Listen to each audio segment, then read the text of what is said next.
দর্শক, ঝিনাইদহ মাগুরার মধ্যমণি বাজার হাটগোপালপুর, সেখানে আমি অবস্থান করছি।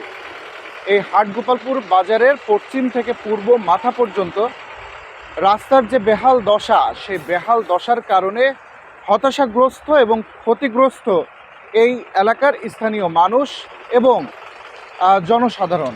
দর্শক, বিগত বেশ কয়েক বছর যাবৎ এই সড়কের যে বেহাল দশা, সেই বেহাল দশার কারণে এই সড়ক বর্তমানে আসলে বিভিন্ন জায়গায় তৈরি হয়েছে বড় বড় গর্ত। আর সেই সব গর্তের কারণে বিভিন্ন সময় দুর্ঘটনার শিকার হচ্ছে ছোট থেকে বড় যে কোনো ধরনের যানবাহন। প্রায়ই দেখেছি বিভিন্ন ধরনের ট্রাক, সিএনজি, অটোরিকশা সহ বিভিন্ন ধরনের যানবাহন সেই সব গর্তে আটকে যায়। এই গর্তে আটকে পড়া নিয়ে তখন সৃষ্টি হয় রাস্তার দুই পাশে তীব্র জ্যাম। দর্শক, এই বাজারে আসলে কোনো ড্রেনেজ ব্যবস্থা না থাকার কারণে এখানকার পানি নিষ্কাশনের কোনো উপায় নেই, পথ নেই, যার ফলে চরম দুর্ভোগে এই হাটগোপালপুর বাজারের স্থানীয় বাসিন্দারা। বিগত বেশ কয়েক বছর যাবৎ যশোর ঝিনাইদহ মহাসড়কের বেহাল দশা থাকার কারণে মাগুরা অর্থাৎ যশোর, মাগুরা এবং ঝিনাইদহ এই যে সড়কটি রয়েছে, ব্যস্ততম সড়ক, এই সড়কের ব্যস্ততা দ্বিগুণ পরিমাণে বেড়ে যায়, যার ফলে এই সড়কের হাটগোপালপুর বাজারের এমন দশা তৈরি হয়।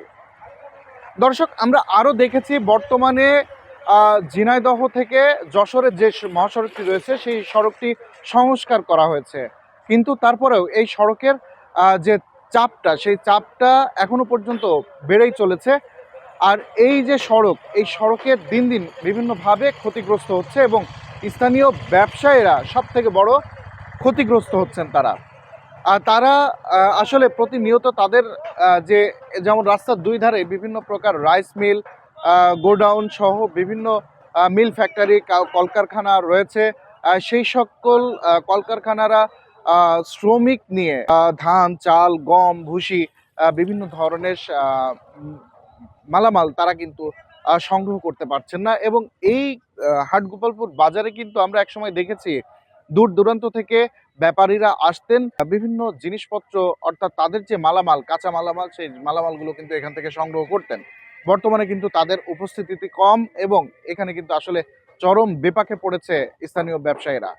দর্শক, আমি হাটগোপালপুর বাজার থেকে আপনাদেরকে দেখানোর চেষ্টা করছি বর্তমানে হাটগোপালপুরের যে চিত্র, সেই চিত্র আপনাদের সামনে তুলে ধরবো। আমি একজন ব্যবসায়ী, হাটগোপালপুরের একজন ব্যবসায়ী, আমি একজন মিল মালিক। তো এই রোড সম্প্রসারণ এবং রোডের কাজ ধীর গতির কারণে আমরা অনেক ক্ষতির সম্মুখীন হচ্ছি। বিশেষ করে এই রোডের বিকল্প যে রাস্তাটা আছে, এই রাস্তাটা ভালোভাবে মেরামত না করার কারণে স্কুলে ছেলে মেয়েদের যাতায়াতের সমস্যা, সেই সাথে গাড়ির অনেক লম্বা সিরিয়াল পড়ে এবং গাড়ি রাস্তায় আটকে যায়।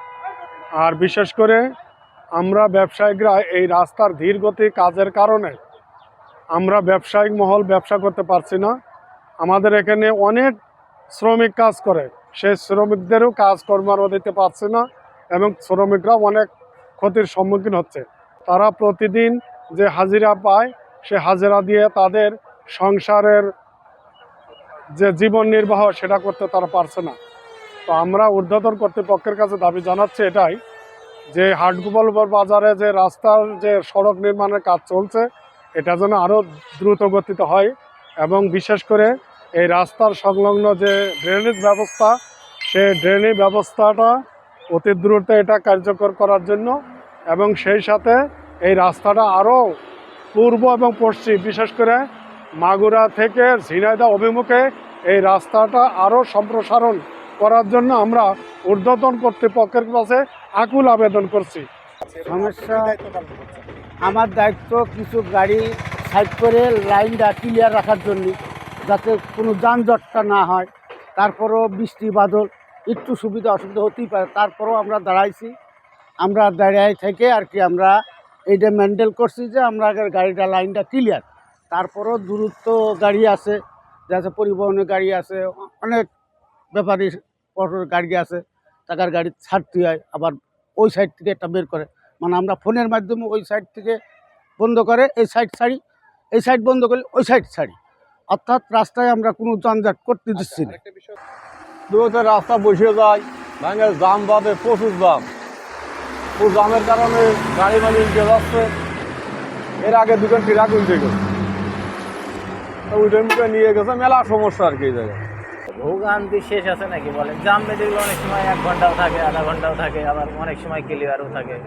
এখন সময় এখন এটা তো আপনার বৃষ্টির কারণে, তাছাড়া তো এই জায়গায় আগে জ্যাম হয়নি। এই কাজ শেষ হয়ে গেলে জ্যাম ক্লিয়ার হয়ে যাবে।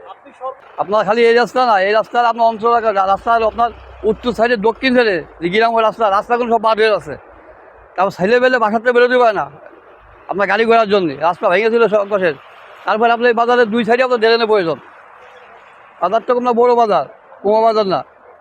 আপনার ঘন্টার পর ঘন্টা জাম থাকে। এলাকার লোক সচেতন করার পরে আপনার যানজট কাটে না। আপনি বাই রোডে যান, বাই রোড নষ্ট। এই আপনার উত্তর সাইডে যান বাই রোডে, ওই রোডও নষ্ট, বড় গাড়ি ঢুকে দিয়ে। ধন্যবাদ সোনালী নিউজ।